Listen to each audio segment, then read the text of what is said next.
What is telepathy and how to develop telepathy? बगैर किसी उपकरण की मदद से लोगों के मन की बात जान लेने की कला को ही टेलीपैथी कहते हैं। ये ज़रूरी नहीं कि हम किसी से संपर्क करें। हम दूर बैठे भी किसी भी व्यक्ति की बात सुन सकते हैं, देख सकते हैं और उसके मन की स्थिति को जान सकते हैं। हिंदी में इसीलिए इसे टेलीपैथी कहते हैं और दूसरे शब्द में हम इसे दूरा अनुभूति भी कहते हैं।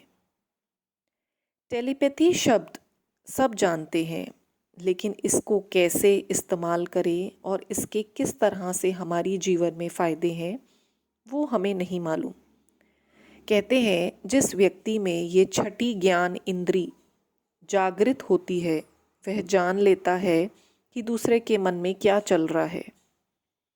तो हम सब यही चाहेंगे कि हम दूर बैठे ही किसी की व्यक्ति की बात जान ले और दूर घट रही घटना को पकड़कर उसका वर्णन कर दें।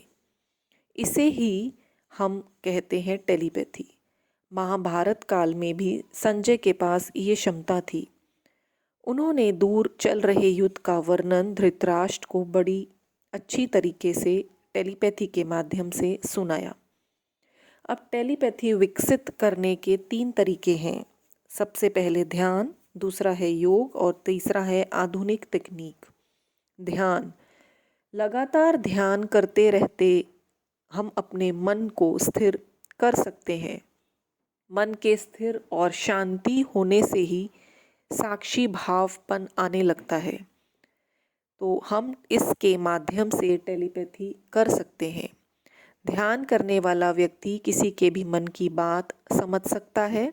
कितने ही दूर बैठे व्यक्ति की स्थिति और बातचीत का भी वह वर्णन बहुत ही आसान तरीके से कर सकता है। दूसरा तरीका है योग। योग में मनः शक्ति योग के द्वारा इस शक्ति को हासिल किया जा सकता है। ज्ञान की स्थिति में संयम होने पर दूसरे का मन का ज्ञान होता है।